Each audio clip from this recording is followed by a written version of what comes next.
Hello and welcome to the Armenian News Network Groong Week in Review. I'm Asbed Bedrossian, and along with Hovik Manucharyan, this week we're going to talk about the following major topics: border updates and leaked documents, Azerbaijan membership in the CSTO, and a new MPG poll and elections. And to talk about these issues, we have with us our regular guest, Emil Sanamyan, who's a senior research fellow at USC's Institute of Armenian Studies, specializing in politics in the Caucasus. Hello and welcome, Emil. Hi, Asbed. Hello, Asbed, and hello, Hovik. Hello, everyone. All right, so it's just the three of us today. Let's get right onto it. We'll start with the border issue, which does not seem to be going away anytime soon. So as we discussed last week, starting on May 12th, Azerbaijan began an incursion into territories that are now formally inside Armenia. There was news of both some territories taken and actual brawls between Armenian and Azerbaijani soldiers. Emil, can you give us a brief rundown of what's going on there? Well, what's going on stems from the November 9-10 agreement. Armenian forces were ordered out of Kelbajar and Lachin districts, which Armenians refer to as Karvajar and Kashatagh. That withdrawal took place within a month, right? And of course, that just before this onset of winter, even under perfect conditions, say that Armenia had a functional government, to be able to redeploy and rebuild a new line of defense, which is much longer than one existed before, would have been a major challenge. So what happened is Armenian, Second Corps, which defended Karvajar, the regiment from Karvajar was deployed to Jermuk, and they were supposed to cover that section of eastern Vyadzor border, as well as eastern Geharkunik border. And that's a much longer stretch than they previously had to defend because they were in much high altitude positions in Marav. Then you had the First Corps, which was sort of the backup of Karabakh Defense Army's Southern Division, that was deployed along in sort of second line along Goris Kapan area, basically. They had this new border to defend along the eastern side of Zangezur. Again, a longer border than they didn't have to defend. They didn't have to do frontline service previously. That was done by the Defense Army. So even under perfect conditions, this sort of redeployment is a major challenge to be able to protect that border. And it seems just like with many other things, the assumption that was sort of circulated in the Prime Minister's head, I guess, was that there was the sovereign Armenian territory that was sort of seen on the map of Google Maps or Soviet-era administrative borders, and that Azerbaijani forces would not venture across that border. So most of that border, for reasons, like I said, objective and also based on misleading assumption, was left unprotected. And also there's a geographic challenge. It's a mountainous border. It's not an easy border to defend. So that was the kind of the objective reality and also the assumptions on the Armenian side. On Azerbaijani side, the assumption was that, number one, there was this new area that they had to absorb. So they moved troops into Karvajar, into Lachin, in the northern part of Lachin. They started to build up there, in part using existing Armenian military infrastructure, in part building new infrastructure there.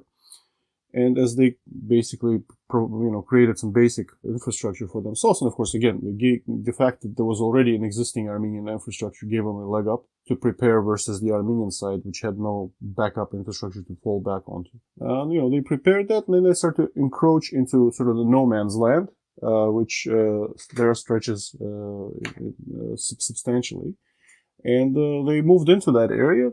They continue to move into an area that's unprotected. There is also the political sort of objective here that Hamaliyev has articulated, is that he wants to have a corridor through Armenia, maybe multiple corridors that would have direct ground access to Nakhchivan that would be protected by Russian forces and that Azerbaijan could use at will. And this is mentioned in the November 9 agreement. So the combination of these factors brought about the current situation where, on one hand, Azerbaijan is basically acting, in the way it has acted in the last 25 years. And the Armenian side is pretending like there's no more conflict. We kind of forget about Artsakh, but the Armenian sovereign border is there. There's no Armenian sovereign border because you can only have a sovereign border based on either, in this case, when you don't have an agreement, either you have an agreement with the other side, or you don't have an agreement and you have force deployed along the border, and they don't have either. So there is this situation. Yeah, interesting. I've also heard some assessments that even as the Azerbaijanis encroached, Armenians did not challenge. I mean, I guess there's this question of whether Armenians were aware that Azerbaijanis were encroaching and had orders essentially not to shoot or not to sort of provoke a conflict, or whether this was a complete surprise, which would dumbfound me, to be honest. Look at it this way: there are certain areas that have that the Armenian side has more or less uses more or less regularly, right? Like, for example, the Goris-Kapan road, right? And the Goris-Kapan road was under Armenian control as a result of the ceasefire, but under pressure from Azerbaijan and I guess from Russia, Armenian side withdrew from the road connecting Goris and Kapan. So if that kind of concession was made politically without actual formal agreement, you can imagine that all of these other areas, this unpopulated mountainous areas, say on the northern side of Goris, where most of the discussion was recently, or on the eastern side of Geharkunik and Vayotzor, this is, like I said, a no man's land. There is not any kind of presence there, whether most of those areas, whether military or civilian. If Armenia is ready to relinquish control over its major highway, as it did, obviously all those other areas, they're even less important for the Armenians. So it's not unexpected that this would happen. So meanwhile, there was news of another major leak of a document. It began with, I think, Tatul Hakopian, who was on our show last week, warning that there is an anti-Armenian document circulating and warning Nikol Pashinyan not to sign it. Then, Mikhail Minasyan leaked parts of the document, while most of it was redacted. But along with the leak, Mikhail Minasyan alleged that Pashinyan wishes to hand over former Azerbaijani exclaves in Armenia and preparing to recognize Azerbaijan's borders and the establishment of diplomatic ties with Azerbaijan. The Azerbaijani exclaves sit directly on the only two important major communication lines in Armenia, going north and south. So it's a major deal. Afterwards, there was an actual separate leak, an independent leak of the full document, or what appeared to be a full document without any redactions. But this part, did not confirm Minasyan's statements that, there was talk about the handover of the exclaves. So did we miss anything in this chronology, Emil? And what's the significance of the document? Also, if I remember correctly, on November 9, the statement that was first published on the Russian Ministry of Foreign Affairs website did contain some language related to the village exchanges. What are your thoughts here? Yeah, I think we discussed this. One of the earlier versions of the November 9 agreement basically demanded that Armenia hand over the Yukhara Askipara enclave, the Verin Voskipar, which sits on the main Armenia-Georgia highway, and as well as the other enclaves that used to be part of Soviet Azerbaijan but have been under Armenian control since 1991. I think in one of our discussions in November we talked about this one. Yeah. However, at in the last redaction, what happened is that Armenian side, I guess, traded that concession on matter of that road for relinquishing control over the Lachin corridor, because the original document that also mentioned this villages in Gazakh district in the northeast also said that Armenian forces retain control of the Lachin corridor. So Armenia relinquished Lachin corridor in exchange of taking that issue off the agenda, the issue of the Askipara enclave. But things continue to evolve, and at this point, now that Azerbaijan's consolidated its control around Karabakh and along the eastern side of Armenian border, they're bringing more pressure to bring that issue back on the agenda. Again, in part to use as a leverage to get a corridor operating, because a corridor has not been established so far. A corridor from Azerbaijan into Nakhchivan via presumably Sunni, perhaps other areas. But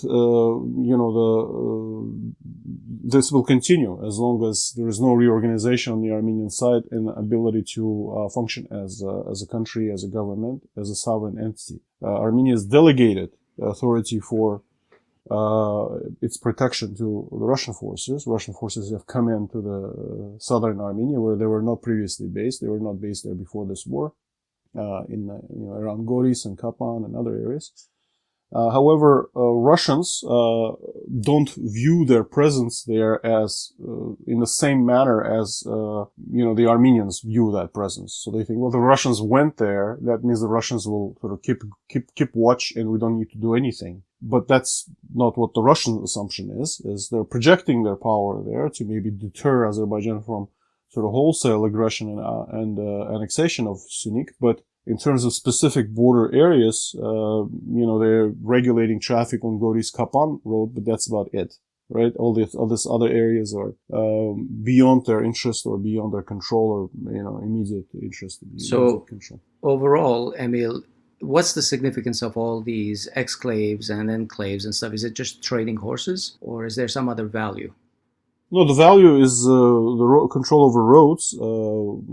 Major Armenia-Georgia highway goes through an enclave in the northeast of Armenia, former Azerbaijani enclave. I mean, from Armenian perspective, that's territory of Armenia, has been for. Right. But of course, that can always be renegotiated and stop being territory of Armenia, or maybe some other area could be traded for it, etc. So, yeah, the significance of the enclave in the south is that it also sits on the main road that connects Yerevan to Vayadzor and to Sunik, and of course further into Iran. Azerbaijan would like to control those roads because that would be a significant leverage overall on Armenia, and they would see what they can do to control those roads. And if they feel that there is no resistance, no military capacity, and Russia is not imposing its will, then they will continue pushing the envelope. It's a matter of what's possible, right? I mean, and it's not like only Azerbaijanis have engaged in this. The Armenian side has also engaged in this, and when it had the advantage, when in the early 90s, I remember to this day this video where Monte Melkonyan gives a presentation to members of parliament of Armenia. He talks about how we need to take Kerbajar area to be able to defend all of Karabakh. And Bagrat Asatryan, who was at the time member of parliament and later became chairman of central bank, sort of key ally of Levon Bedrossian, was like, this is like, it's like a crazy notion. How can you even think of that? But they thought of that and they did it. And then later on, as the Azerbaijani army was defeated, they not only took that area, they took areas on the south that they didn't expect to take before, right? I mean, they were able to do it, so they did it. On the Azerbaijani side, the same logic operates today. If they can take more, they will take it if there is no resistance. And to this day, there's no evidence that Armenian side is actually prepared to resist. Right. Of course, that starts with the notional commander-in-chief who is not prepared to resist, and it permeates through the chain of command. You could see that basically, if we extrapolate from the political side of things into the sports and some other, like the news today was that Henrik Mkhitaryan is not invited to the national team, right? Prior to that, we had Levon Aronian sort of switching to the U.S. team. So Armenia has the star performers, and that's a small country, so it doesn't produce a lot of star performers, but the star performers, through the notion that they were connected to the old regime and sort of the anti-Nikol side of Armenian politics, are being eliminated and being substituted by subpar players who cannot perform as well, right? It could be Mkhitaryan, Aronian in the military. It could be Artak Davtyan or I don't know whoever is the defense minister. These guys just are not suited for those jobs. They haven't shown ability to command forces and ability to achieve objectives. Where is the army anyway? Well, that's where it is. It's army is a very conservative institution, especially it has become I mean physically. Where is it? It's not in Sunik. Well, it's everywhere. No, it's in Sunik. Of course, it's in Sunik. The first corps is based in Sunik, in Goris area. and still has units there everywhere. It's been substantially degraded. First Corps suffered substantial casualties. Like I said, it was involved in the fighting. There's been some maybe reinforcements sent to that area. But overall, the Armenian army has been substantially damaged, but not just damaged, but the morale is just not there, right? I mean, right. It's a morale and command if you thing. look, returning to the point I was trying to make is that you look at the process of war, right? I mean, you've had major defeat in the south, yeah, right? However, you also had really heroic resistance in the south as well. You know, the 3 deputy commanders of the Southern Division were killed in combat. Commanders of battalions were killed in combat. The survivors, no one has even heard their names or heard their deeds have not been recognized, right? Mm-hmm. And in the north, there was even more successful, much more successful resistance over many days and weeks. The Azerbaijanis tried to break through into Mardakert, but they weren't able to. In Karavajar, they were trying to break into Karavajar, they weren't able to. Those commanders should have been promoted to the ones that actually achieved some success, right? This is the way it happened in the early 90s. Commanders who achieved success were promoted. The ones who did not achieve success or stopped achieving success were demoted, right? A lot of people think of Arkady Tertatevasyan as this hero of the war, and he was definitely successful or led a successful operation to capture Shushi, but few people realize that he was also unsuccessful in defending Shauman and Mardakert, so he was removed from his position for that, and he was replaced by somebody who was more successful, Samvel Babayan, right? That kind of sort of promotion based on success-failure does not exist today. Today promotion is based on whether is this guy going to threaten, and from Nikol Pashinyan's perspective, is this guy going to threaten my rule or not? Right? Is he connected to the former government people or not? Obviously, almost everybody in the military is connected to the former government. Otherwise, they would not be in the military, right? It's the way military operates. And the history of the Armenian politics is such. Okay. So that's kind of the situation with the army. It's, of course, there's the objective criteria of the defeat in the war and substantial casualties. However, it was again apparent during the war when, people who were achieving certain success. Another person who was achieving success was Andrei Rudenko, whose former military active, I don't know if he's returned to active duty now, but for many years, he was the commander of the 4th Regiment, which defended the Agdam area, Askeran Regiment. He was replaced shortly before the war, but during the war, he commanded a reservist unit from Stepanakert that was able to defend the Lachin corridor. Because Azerbaijanis, again, were trying to break through, and actually their major casualties in terms of their commanders occurred in that area. They were trying to break through to Lachin, and they weren't able to. They were stopped just south of Lachin. And the reason today, people are, saying, how could Azeris take Shushi if they now have to go through the Armenian-controlled territory to get into Shushi? Well, the reason is because that unit from Stepanakert was able to defend the Lachin corridor and actually take back some territory in between Lachin and Shushi and sort of lock the Azeri forces that have gone into Shushi inside Shushi. You see? Interesting. So that's, the fighting is always fluid. So yes, they were able to get into Shushi, but then they blocked the road that they used to get in there. There is a lack of appreciation for these things in Yerevan in general, but especially in the Prime Minister's mind. And he seems, solely focused on self-preservation. But it reminds me of the situation where a drowning person is being carried by the white water down towards abyss, and he pretends like it's me swimming. It's not. I'm not being.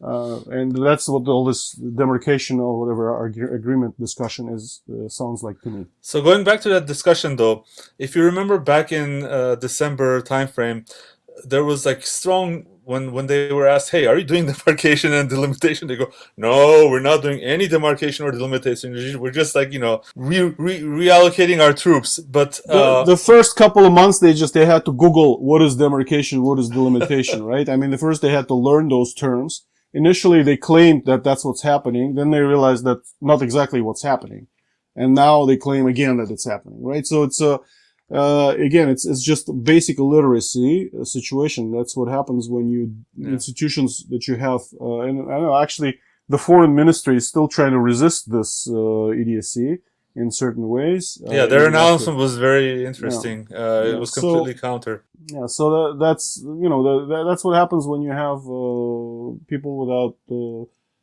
sufficient knowledge and experience come into this sort of power. Is it really not being knowledgeable, or is it they were actively trying to deny and downplay in order to lower our guards, or the guard of the population, because they knew they would get resistance? Well, I don't know if they're going to get resistance. That's the thing. It seems to me that most of the population is apathetic, just like in any place, any country. People tend to be apathetic. It's not their job. Their job is to go to work and make a living. In that sense, of course, there is always this notion that we shouldn't, Nicole doesn't want to do something that's unpopular. But what was unpopular and unacceptable last year seems to be, people seem to be resigned to it today, right? Right. So that, he's swimming with the current. That's what's happening. They had this kind of a discussion, or Tato Lakopian was making the point he doesn't think that Nikol Pashinyan is a traitor. But I mean, what is treason? If this is not treason, what is treason, right? I mean, treason does not just occur through sort of back-handed deal where Nikol pockets some money and gives up territory. Treason also occurs when you don't have the mental capacity to resolve complex problems, but you throw yourself into it and sort of lock everybody else up or out, and end up with a mess that he ends up with and tries to justify it. I think that's even worse form of treason. That's some kind of backhanded deal that would actually create some kind of value, right, for yourself. He's not creating any value for anybody, but he's committing one colossal mistake after another. Yeah, it's funny because right after appearing on our show, it was a few days afterwards where he posted that warning on his Facebook, and he said it's an anti-Armenian agreement, and Nikol should think about something more than himself. So I was thinking, hey, so a few days ago he said not a traitor, but anyway, let's go on. I think it's definition disagreement. What is a traitor? The definition, but I think there's some things worse than treason, and this is it. So after the leak of the document, the parliamentary opposition invited a special session of the parliament to discuss a new law that would prevent such territorial negotiations unilaterally by Pashinyan. The measure failed, of course, but during the discussions in the parliament, Pashinyan seemed to confirm that yes, there is such a document, and he stubbornly said that he would sign it. However, he disputed Mikhail Minasyan's narrative that they are trading off villages, and instead he said that they're starting negotiations. But what's interesting is Pashinyan also during his speech said, hey, why shouldn't we bring up Artsvashen if they're talking about villages? So he essentially confirmed while denying, in my opinion, at least. I wanted to know your opinion. What did you think of the parliament speech, and anything? Again, I would just go to a drowning person metaphor here, and yeah. He's yelling something, but it's unintelligible. So the argument that parliamentary opposition brought up was that any change to the borders, if there is such, would require a referendum, and in addition to that, any agreement that is negotiated that would result in a change of law, and this one would result in the change of territorial administration law because it changes some of the borders. Is considered an international agreement, which means that the constitutional court must approve it first, and then I guess the parliament and so forth. So their argument is that it's illegal for Pashinyan to do this negotiation, yet he's doing it anyway. I mean, what can we do, or what can Armenia do once Pashinyan does sign it away? In terms of bringing this back, because that's the only thing I'm thinking about. Okay, what's the next step? Let's assume the worst, but there was some legal impropriety here. Can Armenia do even anything afterwards to bring the situation back to normalcy? Well, it's going to be very challenging. We will talk about the election sort of picture and say Kocharyan is elected prime minister. What his steps would be. The number one step would be to reorganize the military and make it active, right? And make it proactive rather than just wait until something else happens. You might imagine a scenario where everything's given up and everything south of Ararat or Artashat is given up, or the eastern side of Lake Sevan is given up, etc. But there would still be a rump Armenia left, and this is not likely, I would say, but it's a possibility, right? So you still have sort of the area where majority of Armenian people live and under Armenian control. It would be tough to reestablish the previous extent of control, but there would still be a possibility to do something, right? I mean, to change the balance of forces. So all of these discussions today, they stem from the fact that the balance of forces has collapsed, right? The Armenian government basically is incapable, making Armenia leaderless, making Armenia incapable. When Armenia is capable again, there would be a different dynamic. Of course, it would be very, very hard to return to the pre-2020 status quo, but it would still be the dynamic that would create some positive change, and also deter Azerbaijan from creating even more negative change for Armenia. So that's where we are. It's going to be a spectrum. What these discussions might be ongoing. The agreement on starting the limitation, the process in itself is a problematic one if it's diplomatically disconnected from other issues. But that's the political side of things. What it comes down to is whether the Armenian forces will actually withdraw from that enclave, and the Azerbaijani forces will come in and sit on that road and control traffic between Georgia and Armenia. So that's two different sets of problems. Yes, the political problem is very important, diplomatic problem is very important, but when it comes to change on the ground is where the significance is, right? I mean, that's the same kind of confusion that was always apparent with the Armenian opposition, including Nikol Pashinyan, claiming that, the former government wanted to return that territory anyway. But they didn't want to return it. They negotiated around it, and they were able to negotiate around it for a long time while retaining control and benefiting from that territory in terms of its making the area defensible and in terms of its economic potential, etc. This government just wrote everything off without trying to find some weaselly way to keep that territory for as long as possible, right? Right. That's the big difference. I think that also stems from the fact that Nikol Pashinyan is a very literate person, meaning he thinks in terms of articles, in terms of arguments, in terms of rhetorical manipulations, without kind of having physical experience of conflict, of very literal, not practical. Yes. So you meant literal, yeah. Yeah. All right. Let's move on. So just today there was a statement. I want to cover this briefly before we go to the elections topic. There was a statement by the Deputy Minister of Foreign Affairs of Russia, Andrei Rudenko, who argued that the doors to Azerbaijan's membership in CSTO should be open. Now, this was shocking to me because, we were talking about the Eurasian Economic Union, and that made sense to me. But this is the alliance that Armenia, at least until recently, was counting on as security. He did provide a caveat, however, that the first, diplomatic relations between Armenia and Azerbaijan must exist. But he seemed confident that this would happen sooner or later. So, Emil, where is Rudenko's optimism coming from? And are we headed in that direction? We'll see. I mean, it's clear that the overall general Russian objective since the breakup of the Soviet Union has been to prevent or limit non-Soviet presence in former Soviet territory, non-former Soviet presence in the former Soviet territory, right? They ended up with a fait accompli with Baltics, but they went to war over Ukraine or with Ukraine to prevent that, or in their minds, to prevent that from happening in Ukraine. They're trying to prevent that from happening in Georgia. Basically Georgia and Ukraine becoming part of NATO, right? So in this case, they see another challenge where Turkey is now present in Azerbaijan, but it's still limited in its presence, and they can see that that presence can grow, so they're trying to limit that presence. They want to find a way to limit that presence, and they are, using the chips that they have, and one of them is sort of this arbitrator role between Armenia and Azerbaijan. They want to find a way to keep as little, to limit as much as possible Turkish presence in Azerbaijan.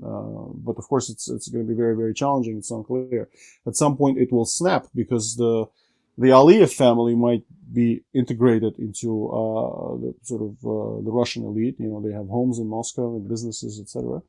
But beyond that, Azerbaijani public and political class are very pro-Turkish, especially after this war that only strengthened. Right. So at some point that will snap. They just don't want that to snap right now. They want it to snap sometime later. So these arguments have to do with that. They hope that they can still offer something to Azerbaijan that would keep them in their orbit. But of course, Azerbaijan has been outside of their orbit since pretty much the early 90s. The strategic decision to do oil business with Western companies and Turkey and Georgia, that was the strategic choice of Azerbaijan. And the Russians, of course, also understand that. But again, they want to kind of limit additional challenges that might arise from the fact that there's now some robust Turkish military presence in Azerbaijan, because that will have a spillover effect into North Caucasus, where you have a bunch of latent conflicts, where you have a bunch of not just Chechnya, but inside Dagestan and North Ossetia, Karacháyevo-Cherkessia, Kabardino-Balkaria, all of those areas have latent potential for resumed conflict. And if there is a balance of forces shift, just like there was one in the early 90s, those latent issues come to the fore and become active issues, and could potentially fracture Russian control over North Caucasus. So that's their priority. They want to prevent that from happening. And Turkey is not afraid to actively sort of threaten that, right? He said, I think Erdogan said, we'll disintegrate you from within. I haven't seen that specific comment, but Turkey's facing a similar challenge, right? I mean, they have had almost 40-year war with the Kurdish resistance, and of course they view Kurdish resistance as expression of outside support primarily, right? The Soviet Union, or later now actually United States, much more even than Russia. So they are trying to keep their territory. Russians are trying to keep their territory, and they feel like the Russians have encroached into their sphere of influence, coming into Syria. So now they're coming into Caucasus to balance things out. That's how they think it from their perspective, right? They want to balance things out with the Russians. So that's what what people like to call a geopolitical picture, but it's just a political picture, that happens to have a geography. So. All right. A new MPG poll was published last week, indicating that Kocharian is gaining traction against Pashinyan. So we now have polling data going back 3 months, but the major change between the major political camps was Pashinyan's ratings, or the Pashinyan team rating, went down from 27% down to about 25%. Meanwhile, Kocharian went up from 8% to 14%. The other major finding that was interesting was that, the intent to participate, the number of people who said that they would be likely or definitely participate in the elections, grew from about 63% to 74%. Emil, what are your thoughts on these dynamics here? Well, I think it's a positive picture for Kocharian, no doubt. If this trend holds, I think it's very likely to expect either his outright victory or basically a second round of elections if none of the sides win majority, right? I mean, Tsarukyan is also in the picture. He will be in the parliament. There might be another one or two players in parliament. Most likely it will be just Tsarukyan, according to the current polling. Does majority mean essentially over 50%? I think the stipulated majority is 54%. You have to have 54% to be able to form a government. 54% of all seats, right? I think it says like if yes, but if you win above the real majority, the mathematical majority or whatever, they will expand your seats to cover 54%. But I just want to know whether if there's a scenario where everyone gets below 50%. So we have to keep in mind in terms of this polling. Number one, the numbers that we see that they're named, right? They're depressed because they include this whole bunch of people who don't intend to participate, right, or will not participate. So you have numbers that are published. Currently it's about 25% for Pashinyan and about 14% for Kocharian, but that includes all this mass of people that don't intend to participate. If you subtract the portion that either doesn't intend to today it says that doesn't intend to participate or doesn't have a candidate, then you go into a picture where in effect Pashinyan has over 40% and Kocharian has about 25%. Yes. Right? And then if you subtract all of these parties that will get some votes but will not get enough votes to be able to get into parliament, then this 45% will translate into a majority for Pashinyan. So as of today, if the elections were to happen today with its current numbers, Pashinyan would still get a majority in parliament, but not a constitutional majority as he has now with 67%, but like closer to 50% plus, right? 54% essentially. And the Kocharian will have the largest opposition faction, and Tsarukyan will be the third opposition faction, or third faction. It's unclear which way he's going to go, right? It's like a weather bell. So that's the current picture. But if we look at what really matters in these polls, it has mattered in the past, is the trends picture. When you have trends go in a certain way, they tend to be sustained, especially this close to the election, within the month of the election now. And if you look at this, it seems like there's two curves. If you plot this, this numbers over the past few months, it seems like they're going to meet somewhere around, Kocharian and Pashinyan getting 40% of seats in parliament, 40 to 45%, and Tsarukyan sort of being the deciding factor between the two. So that's they might form an alliance. Is that what you mean? Yeah, Tsarukyan might play a kingmaker in this situation. Ally with Kocharian or ally with Pashinyan. He's done both, so it could be either way at this point. I don't know, but it seems like it's more likely he's going to ally with Kocharian because, again, the trend is in favor of Kocharian. Tsarukyan's relations with Kocharian are, not as problematic as they have been with Pashinyan. So that seems like a possibility where Kocharian and Tsarukyan form a government, right? So that's one possibility. Another possibility is that this trends will stop.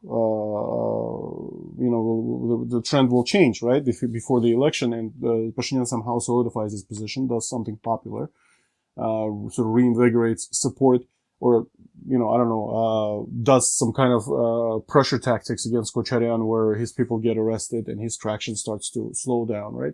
I think a very significant event that happened in the last month is not so much the border situation. Well, the border situation is important, of course, but the fact that Kocharian was actually came out to the Azad Haraparak, the Freedom Square, and held a rally there. I mean, it's sort of like blew up, I think, different assumptions that Kocharian cannot do rallies, right? Or, that Kocharian's place is not in Azad Haraparak, or that he doesn't have all that much public support, that his support is all these gray people in the offices somewhere, right?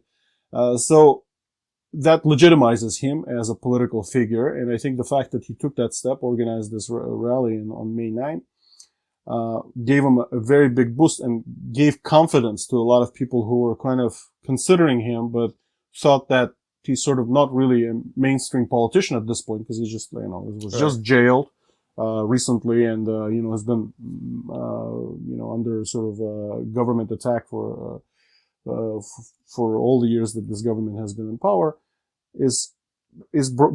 are being brought out sort of out of the shade into this sunlight, and turns out he has support. Of course, it's like with any politician, that support is not infinite, right? It has its limit. So the question is where that limit is going to be. If it's going to be at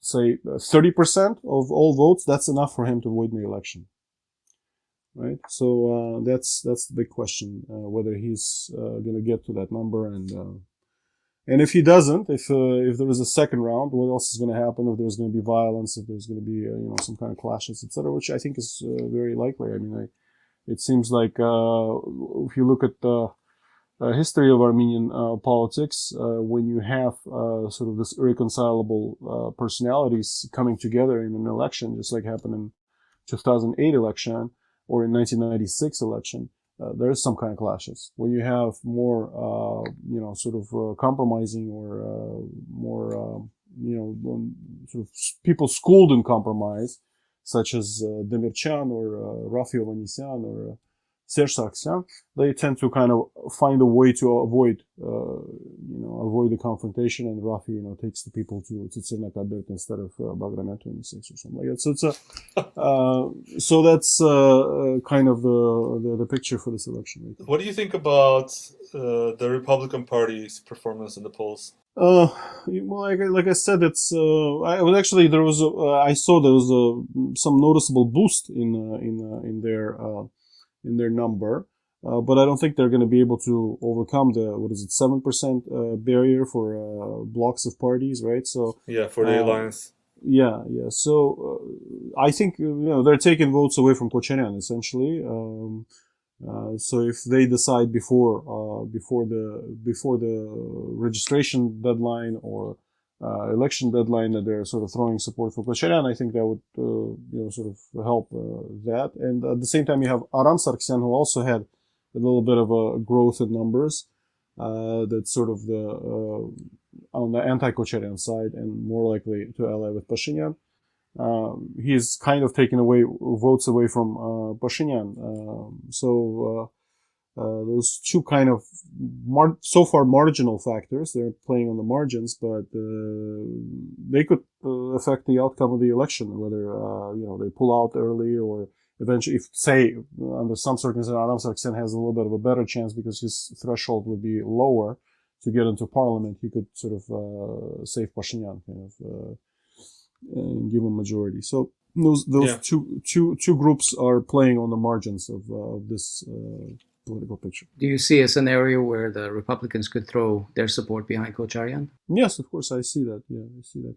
Of course, Vanetsyan played this role of Pashinyan's henchman, and his main target was Kocharyan, so there's maybe some bad blood there between Vanetsyan and Kocharyan, but Vanetsyan is, he's not a major figure of any kind, right? I mean, he's just a little official. But Serge Sargsyan, I think, again, has this. Pretty much everybody in Armenian politics, I think, has a bit of an inferiority complex towards Kocharyan. So it's going to be a problem if he gets elected, and it is a problem today also. Kocharyan is my view of him is that he's just a very blunt person. You read his book, and if he wrote that book, they're now using his book as sort of this advertisement poster, right? They put him on advertising boards to kind of pre-election advertising. Or pre-election campaign advertising. But if you actually read his book, it's not a book of a politician, right? He's not trying to recruit allies in that book. He's just saying whatever he feels is the fact and feels is right. And he goes after a number of people who could potentially, be helpful for him for his political revival, right? No, he doesn't care for that. He's rather be sort of his own man as he's always been. Is alpha. Yeah, there's that. And it'll be interesting to see him as a prime minister or as a legislator instead of an executive. I don't think he's going to be a legislator. Like I said before, also I think say if he doesn't win a majority, he wins becomes the main opposition force. More likely than not, he would be sitting outside of parliament and would have this faction in parliament. Right? Yeah, it's not going to be the first time that happens, but. I also don't rule out that again, because say if this situation, basically, the outcome is gonna be either Pashinyan jails Kocharyan again, or Kocharyan jails Pashinyan again, right? I mean, so I don't think I don't think the coexistence is gonna happen one way or another. So we could see a possibility of that happening, depending on the outcome of the election. The other thing that caught my eye was Bright Armenia's Congress, which took place on Saturday. I was listening to Edmund Marukian's speech, and he was lamenting that while they postponed their Congress because of all these border events, but then they saw everyone else is going about the elections business as if nothing has happened. Expressed a lot of displeasure about that, and raised the question of whether elections should happen at all. This is interesting because Marukian refused to join the street opposition at the time, saying that they're the parliamentary group and they're going to take they're going to work to remove Pashinyan by any means, but only legal parliamentary means. Then he worked very hard to make sure that the elections happen while Pashinyan is the prime minister. Right, there was talk about Pashinyan resigning, but then he conceded that demand, and he said Pashinyan doesn't have to resign. So what do you think about Bright Armenia's sort of play here, Emil? And do you actually think it's possible to cancel elections now? And how do you envision that happening? Cancel election? I don't think there is a provision for canceling the election, but there could be a postponement of the election. But I don't think it can be canceled. At least that's my understanding. If there is a return to military rule, which was only lifted, a couple of months ago, or less, there could be a postponement of the election, and I think that's possible. If Pashinyan sees that he's losing, he would try to postpone it for as long as possible. And even Pashinyan and Aliyev don't have to collaborate, right, on this. Like if Aliyev sees that Pashinyan is losing, he'll just bring his troops forward even more. Look, Aliyev, is of course better at calculating than Pashinyan, but I mean he's not like omnipresent kind of entity. It's he has limits as far as his influence in the situation. His hope is that Armenia will remain wrangled by differences and unable to coalesce around agenda of some kind that would undermine his gains. But overall situation is such that yes, Pashinyan has sort of control over government still, even though he's resigned. And government, by government I mean people who decide when the election is being held, who gets arrested, etc. But he doesn't have, say, complete control. He doesn't have a control over the court system. He lost the control over the court system basically shortly after the war, right? Courts refused to implement his political orders to arrest his opponents. So he cannot arrest willy-nilly as he did in one period between 2019, 2000 before the war. So the situation is that yes, he can kind of drag this process. But again, it's going back to this metaphor of drowning. I mean, unless he actually finds a stick or I don't know, some kind of rock he can cling onto, he's going to be swept away by history. That's what's going to happen. But going back to Bright Armenia for a second, their numbers look terrible. I mean, it's not even sure that they're going to get into parliament. I'm sympathetic to their predicament.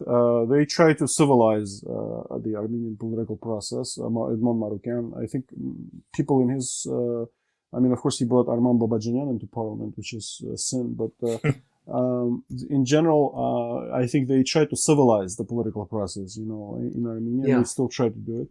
But as a leader, Edmond Marukian has not resonated, and it's just the way it is. The Armenian political culture wants to see some kind of paternalistic leadership skills within a leader. I mean, it's not just in Armenia; everywhere in the world it is like that. You have individuals who might be credible in terms of political process, compromise oriented, trying to improve the livelihood or at least improve the political debate and political process, but they don't resonate with the public. So that's what happens, and that's the case with Margan. All right. Okay. Well, thank you, Emil. So much more to talk, but let's leave it here today and talk to you next week.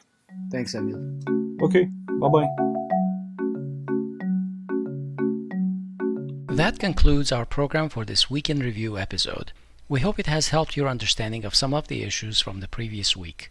We look forward to your feedback and your suggestions for issues to cover in greater depth.